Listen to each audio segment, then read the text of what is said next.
I was here 10 years ago, so I must have been okay because I've been invited back. And I'm glad to be here on this very important day, which we're marking, as you say, Europe Day. I spent yesterday morning going back to the classroom. So 3 classes, rather 3 schools, meeting all the classes. And what struck me was that all of those children were born after we voted to join the European Union. They know no different than being part of Europe, but I still think it's important for them to understand history. So I'm going to start with a little bit of that history, because it's important to recall that prior to a movement towards a European Economic Community, we had war. We had horrible, horrible war. And in fact, it was the wisdom, particularly of one former French Foreign Minister, Robert Schuman. He had this vision about uniting Europe to make war between Germany and France, in his words, not merely unthinkable, but materially impossible. And he also said, which I think is worth recalling after 50 years of membership, because it's not complete, that Europe will not be made all at once or according to a single plan.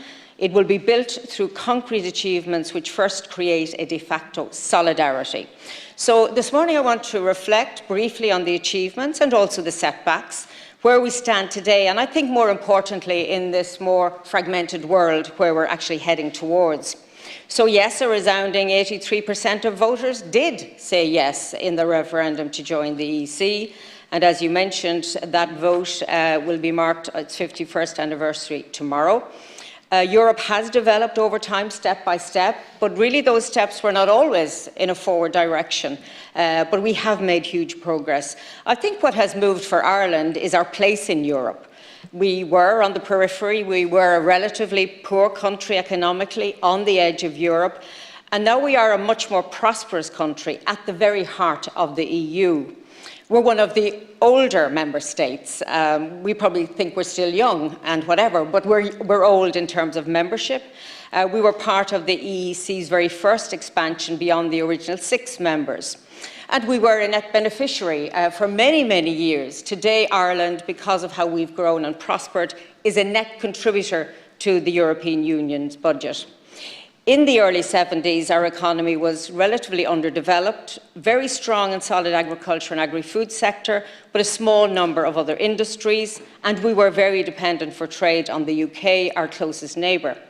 If you look at the social issues in Ireland, divorce, contraception and homosexuality were illegal. And we still had the marriage bar, excluding many women from working after they got married. And it's also to recall in these times of peace in Northern Ireland that the troubles in Northern Ireland at that time were at their very height. Ireland joined with the United Kingdom and Denmark all those years ago. And yet 7 years ago, the UK voted to leave the European Union. When I wrote down 7 years, it really shocked me because it feels like yesterday. And it's true to say that Brexit is just another chapter in the EU story. It didn't actually rupture the EU, but instead it provided an urgency about strengthening our vows, and that is what happened. I think one of the things that Ireland very much appreciated in that time post-Brexit was the value of EU solidarity that Robert Schuman talked about in the 50s. And I want to recall that in many debates in the European Parliament on this topic of Brexit, it was really impressive to see members and listen to members from other countries, MEPs from Germany, Croatia, Portugal, to mention a few. They stood up in the chamber in Strasbourg and Brussels, and they spoke about the issues impacting Ireland and Northern Ireland. And I thought there was a really important moment in European integration, and frankly we need more of that, where members speak of the needs of other member states. Look to Denmark. In the 70s, Denmark, like the rest of the world, faced an oil crisis, but Denmark were very clever and strategic because they invested significantly in wind energy, and indeed would we all had at that stage, because now we're trying to ramp up at speed investments in renewable energy production. I want to, if you like, now look to the present. So the last 50 years, where we are now, and if you look at the economy, it's modern, it's evolving, we have strong growth. We have high-tech, skilled sectors, and we have global exports, including, of course, to the single market. And we have free-flowing inward investment. And again, I think, Oireachtas, you rightly referenced that the European single market is what really drove our economy because of the freedoms it provided for. Equally, look to the social and civil fabric of society. It changed dramatically. EU law on gender equality helped bring an end to the marriage bar, supported moves towards equal pay and parental leave. But this is not finished business yet. We still have work to do. And there were setbacks. I mean, I was recalling as I looked through the books and some of the films rather than video, we'll all remember beef mountains of a certain age, at least, maybe not the younger members here gathered. And beef mountains, we had food scares. We had, of course, the financial and sovereign debt crisis. We've dealt with COVID, Brexit, and now with Russia's illegal invasion of Ukraine. And with each of these crises, those in the very past or those more recent, there was a realization that a common European response was the only way to deal with them.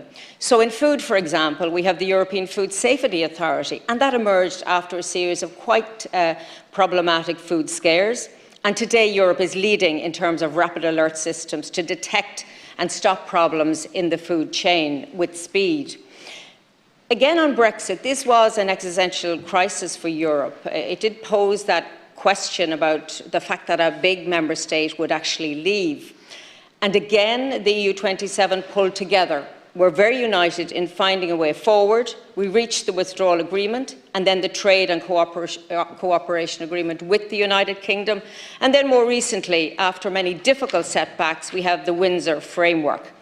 And this was all about recognising the unique situation of Northern Ireland and wanting to make sure that there were no borders on the island of Ireland. So now Northern Ireland remains in the single market. And it allowed, I think, the framework, the Windsor Framework, it really allowed that the EU and the UK could leave behind the worst days post-Brexit, because they were very difficult days in the relationship. When you look at our reaction to COVID, in the beginning, very difficult, very divided, and then there was a realization that we had to act together and have a common European response, whether it came to protective equipment or vaccines, or indeed the app on our phone to allow us travel. And what emerged from that crisis is that public health, which was really for member states only, it is now regarded as an area of EU competence, giving the Commission more responsibility for policy in this area. And I think we see that over time, that member states have policy areas that they hold dearly, and then when there is a crisis bigger than anyone can handle alone, a realization that Europe needs to do it at the level of the European Union. Our reaction to the illegal invasion by Russia of Ukraine was to show very strong solidarity with the people of Ukraine. If you look at what happened on the global financial crisis, it's very clear that this still has a bitter taste for many families and businesses, even though it is some time ago. But we learned hard lessons from that crisis. So today we have a much stronger eye and supervision of the banking system, the pension systems, the securities markets, with all of the authorities we've established. We also have the European Systemic Risk Board, and this is for oversight of the entire EU financial system. And we started and are working to complete banking union. And this is about providing a strong European banking system to serve our economy and our society. And also, very clearly, that we need the capacity of public authorities to respond effectively if and when a bank fails. So as you mentioned, my role, Cathaoirleach, is around the financial system. The title is rather large, but essentially it's about money. And I make the point, as many of you will in your work representing people, is that money matters. It is the backbone of our economy and society. And it matters most to those who have too little of it. So in my work, despite all the stuff I do on regulation and deep, technical issues, I really want us to talk more about financial awareness, financial literacy, because we need to have many more money-savvy citizens, particularly in an era where finance is digital. Because if citizens know not everything of the detail of the financial system, but have that confidence to ask questions about interest rates they're being charged or the services they're being given, then I think they will make better choices. Society, families, and everyone will benefit from that. Look at the world that's evolving around crypto. Very soon, because of EU regulation, we will have a system in place to protect citizens and reduce their risk of crypto being used in money laundering, as we know that is sadly happening today. But Europe is leading on regulation. One of the topics I know is debated in both houses here is the use of cash. And as we all move to more digital transactions, we're seeing the use of cash decline. We're working with the ECB on a possible digital euro, so a central bank digital currency. And the idea here is to complement and not to replace cash. But I'm sure you have some thoughts on that really important topic. In fact, in Sweden, where they were really going ahead of most in relation to a central bank currency, they've had a report from their parliament about maybe not rushing so fast and so far, but also recognising that there are citizens who want and should be allowed to use cash in their transactions. We need an awful lot of investment as we move towards this climate agenda, biodiversity loss, and of course the digitalisation of society generally. And I think it's despite 30 years of a single market, we don't actually have a single market in capital. It's one of the areas where we really need to make progress and we need the support of member states to do that. So we're working at Commission level to create deeper capital markets, because what we want to do is provide businesses large and small with alternatives. At the moment, it's mainly bank financing. If we and when we develop deeper capital markets, they will have a choice. So that's about the past and the present. So let's look to the future. And I think the coming years will be decisive for the European Union for a whole host of reasons that you are familiar with. Not just the climate crisis which we are facing, but also the related environmental challenges, pressure on water, soil, biodiversity. And on all these areas of policy, the European Union is setting the agenda. We have the European Green Deal, and that aims for climate neutrality by 2050. And we're asking all areas of our economy and society to change, including ourselves. And one area that I spoke a lot about 10 years ago, because I was on the Agriculture Committee of Parliament, was about the changes that farmers are having to make or are being asked to make. And I do think it's important for us to acknowledge a few things, because it's no longer the case that the Common Agricultural Policy drives agriculture. More it is climate policy, environment and health, and change is happening. But I want to be, I hope I'm not the first, I think we all have to acknowledge that it was public policy of the past to drain land. And indeed, we grant-aided farmers to drain land, including drain bogland. It was the policy to maximise production, so to eke out every corner of a field and get production up and running, and to enlarge fields by ripping out hedgerows. And can I say I was guilty? I was in a programme that some of you will never have heard of called Landmark on RTE, and we specialised in all of the above. And yet my first year on Ear to the Ground in 1997, when that programme started, was about teaching farmers how to reverse all of that. So how to plant hedgerows, maybe not drain land so much, and watch the use of inputs. And I think we have to acknowledge, because farmers need to hear this, that some of the policy choices we made were not the right ones, and some of them went too far. So when we're asking people to change, we need to understand where they are coming from and explain why public policy has evolved. And frankly, I don't think we've done a very good job on managing that process or giving farmers ownership of it, because many are taking action. It's under the radar, but they know that they have to address both climate and environmental issues. And the truth is we do need much more of it. But the worry I would have is that we will get less change if we alienate those who can make the change happen, because they need encouragement, not criticism. Now, on top of the climate challenge, we have geopolitical challenges as Russia's war in Ukraine continues. We had the weaponizing of gas by Russia. That was a very dramatic wake-up call for Europe. And we reacted. We diversified our supply chain, we filled gas stores, and I think what's really interesting is we were much more efficient in how we used energy. We turned out the lights when we didn't need them on. Small things matter. And business and industry also realised that they could be much more efficient in how they used energy. And that was all to the good, even though it was learnt under very harsh circumstances. Today, the world is much more multipolar.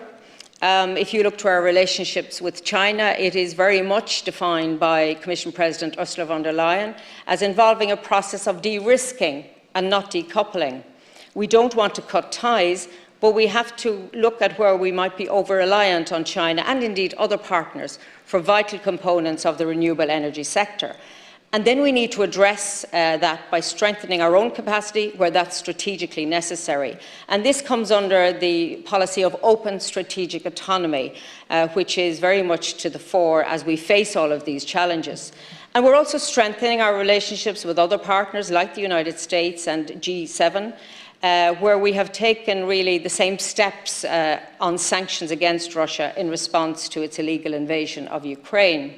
Looking to industry and the Green Deal, we have the Green Deal Industrial Plan, and here we're talking about making Europe the home of clean tech and innovation on the way to net zero, and about supporting EU competitiveness. Under the Swedish presidency, there's a huge focus on competitiveness, and I think we're doing that in relation to not only the Industrial Plan, but also the Net Zero Industry Act and the Critical Raw Materials Act to strengthen our supply chains in Europe. And one of the things that we may need to face up to is that we need to carry out more mining in Europe to meet the needs of battery production and other components of the renewable energy sector. In the past and indeed the present, we tend to import, and we're not really looking at what the mining sector is doing in other places. So that is going to be a challenge for us. We do need to press ahead with the circular economy, so minimise dumping and maximising recycling. And all of this will help us create that Europe of the future, but it needs a huge amount of investment. And that's why I mentioned Capital Markets Union, because public funding is important, but it's not going to be enough. The word sustainable finance is certainly top of the agenda, and what that essentially is about is trying to identify for investors, companies and entities that are actually moving towards sustainability, addressing all of the challenges of being over-reliant on fossil fuels, and indeed, if they're doing harm to the environment, addressing those as well. So investors need information, companies have to provide that information. And I did hear reports this week that they are concerned about it. There's a lot of pressure because companies will have to do more. But there's also an opportunity for companies to show their credentials around climate and environment. And I think that they will gain from that rather than be worried about the burden that it places on them. Because we want the money to go to the right places rather than ending up in investments that actually will not yield the results we need. Another area that I know the debate is beginning here is around security and defence. Not traditional areas where Ireland takes strong views, but I think we're mature enough to know that we have to have a conversation. And I very much welcome that An Taoiseach and An Tánaiste are looking at how best to hold this very broad conversation on this topic. It's really welcome. And it should be open without having already decided what the outcome should be. And I think we are mature enough as a society to have a conversation around defence and indeed neutrality. But, you know, we shouldn't just think of security and defence in terms of armies and neutrality. Look at cyber security, because with cyber attacks, we are all extremely vulnerable. We know what happened with the HSE in 2021. But the financial system over which I am responsible is subject every second of the day to attacks. And we have to be very mindful that the system needs operational resilience. We've just passed that legislation, so they need to and are reacting to the challenge and building up their resilience around cyber security. I mentioned the whole digitalisation process and the evolution of the crypto space, which again, a younger audience is perhaps more engaged in than in other areas, so we need to manage that very well. We know that recently in the US we saw some instability in the banking system, and while a lot of it may have been due to bad management and poor risk management in particular, I think we should not be complacent in Europe and be very mindful if there are vulnerabilities that we need to address them. What was interesting about the US experience was the speed at which money could move. You didn't need to queue up outside your bank. That's the traditional picture of a bank run, but rather it was done by a click, probably on a mobile phone, and indeed word spreads much quicker today by social media. I mention artificial intelligence not to come to any conclusions about it, but it is a new horizon, brings deep concerns, potential benefits as well, and every single sector will be impacted, potentially to the legislative process. So I think that's one to mull over. In these sensitive areas, including budget, common foreign and security policy, taxation and EU enlargement, we have to have unanimity. So everyone needs to agree at the table. And I think one of the questions that is being asked is, should unanimity be maintained forever and for the future? And what are the consequences of that? Right now, it does mean that everyone has equal weight. So if you have a problem with the policy, you can actually block. And that is the right of member states. But of course, it also gives huge power for any one member state to block a proposal against the wishes of the rest. If you look at some other areas, for example, Ireland's position has evolved over time, and I mention in particular corporation tax rates. So as a former Member of Parliament, we would have defended at that time our view around tax rates on companies. It was sacrosanct and indeed was viewed as absolutely critical for continued economic success. But again, here our position adopted and moved. It evolved. And I think it evolved because we saw that there was a global effort to have an agreement around corporation tax frameworks. And I think we recognised that, the need for change, and realising that there would not be negative consequences for the economy. And it also allowed us to show solidarity with member states who were moving in that direction. So over 50 years, there are things that have changed utterly.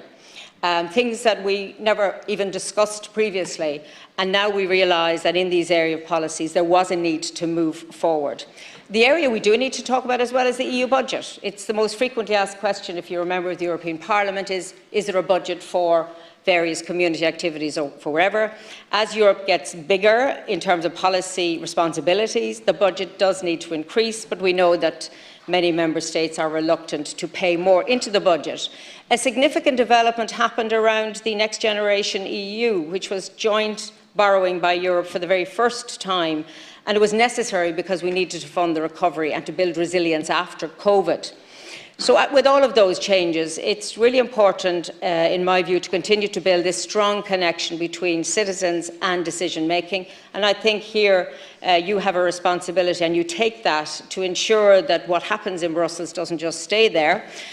I think blaming Brussels for problems that are not entirely of our making is unlikely to change. I think that's the nature of politics. And I do think constructive criticism has its place, because you need to point out where Europe is not delivering, rather than just clapping ourselves on the back 50 years later saying that all is good. We certainly have come a great distance and we have achieved a lot, but we can always do better. And as we mark 50 years of membership, it's also due, I suppose, to recall with some poignancy that in Ukraine today, the President of the Commission, Ursula von der Leyen, is in Kyiv, showing immense solidarity with the people of that country that have faced horrible attacks, including overnight, and we wish them strength as they continue in this struggle. And maybe as I conclude, to take a moment to pay tribute to not just the work of the Commission President Ursula von der Leyen, which I do absolutely. She has led in enormously difficult times and taken brave decisions with commissioners. But it is extraordinary to say that she is the very first female Commission President after 6 decades. I mean, it's quite an extraordinary reality. The President, as I said, has worked tirelessly for Europe, not just dealing with the problems, but also trying to look and shape the Europe of the future. President von der Leyen leads the first gender-balanced College of Commissioners ever, and I firmly hope it will not be the last, because balance matters. Thank you.